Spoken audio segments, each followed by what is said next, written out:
We're on Carmel Gardens in Arnold to have a look at this deceptive detached bungalow, which comes with ample off-road parking and a double garage, and has gardens to the side and rear as well. Before we go in, we'll take in the street scene. You can see we're just off the main part of Carmel Gardens here, and you've got similar properties surrounding you. The property has a driveway which is shared with the neighbouring property, but of which there's ample off-road parking to this area here. And then you've got an open porch to the front entrance, and you've also got the double garage which you see ahead of us, which we'll have a look at first of all.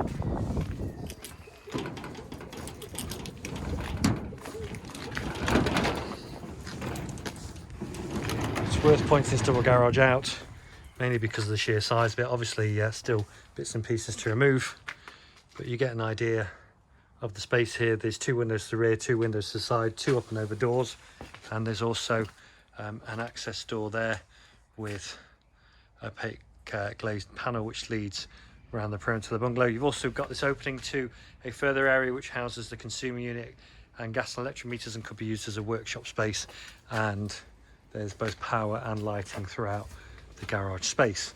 Certainly makes it a valuable asset to the property. Now let's go and have a look at the accommodation. As we said, there's an open porch, there's an opaque glazed panel door with an opaque glazed side window which leads into a good sized entrance hall, which is almost T-shaped. You'll see what I mean. It turns to the right here, which leads to the bedroom wing of the property, and then turns to the left here where we've got the lounge directly ahead of us, the kitchen to the right, and there's also the wet room as well, and you get a good idea of the space from here. Going into the lounge, you'll notice it's a really good sized room. There's windows to both the front and side elevations, and then there's a fireplace with exposed brick detail and tiled hearth, which extends to one elevation to provide display space and to the other to provide television space as well. Coming from the lounge back into the hall and into the kitchen, you've got a range of base and level units, and there's an integrated oven, hob and extractor.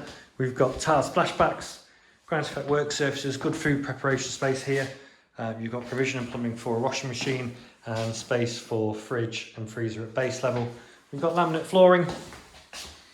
There's a 1.5 bowl sink and draining unit mixer tap which is set beneath a good sized window which overlooks the garden area, and there's a part opaque glazed panel door providing access, and we've also got spotlights to the ceiling as well. So we come back into the hall, you've got a panelled door here, provides access to a storage cupboard, and then as we come to the bedroom side of the property, directly ahead is bedroom 1, and then we've got bedroom 2 to the right, bedroom 3 to the left. Bedroom 1 is a really nice sized room, as you can see. Space for plenty of furniture, and there's a window overlooking the garden. As we pan round, you get a real feel for the space. Bedroom 2 is really interesting. Classed it as bedroom 2.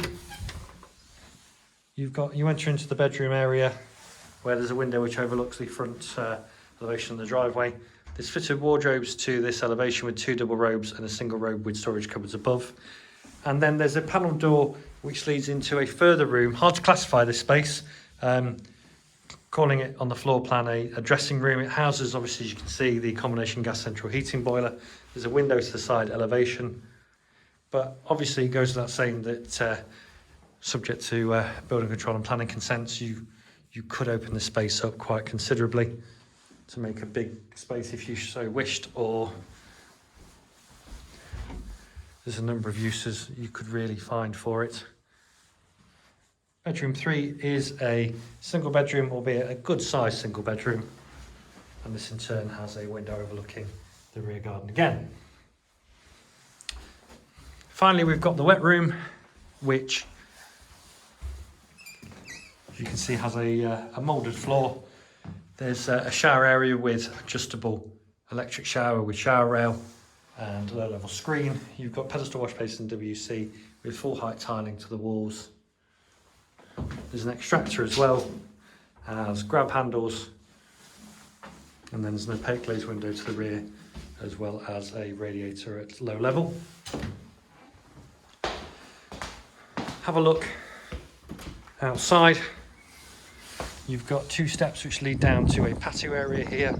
If we turn to our left, there's a gate which leads to the front garden back onto Carmel Gardens. And we pan around, you can see you've got a lawned area with pathway. In the corner you've got a not paved area and garden shed, and then to the side you've got a walkway which leads to that pedestrian access towards the garage. Relatively blustery today, to be honest. So, all in all, good size accommodation. You've got good size lot of ample parking, great garage space as well. Certainly going to appeal to a number of markets.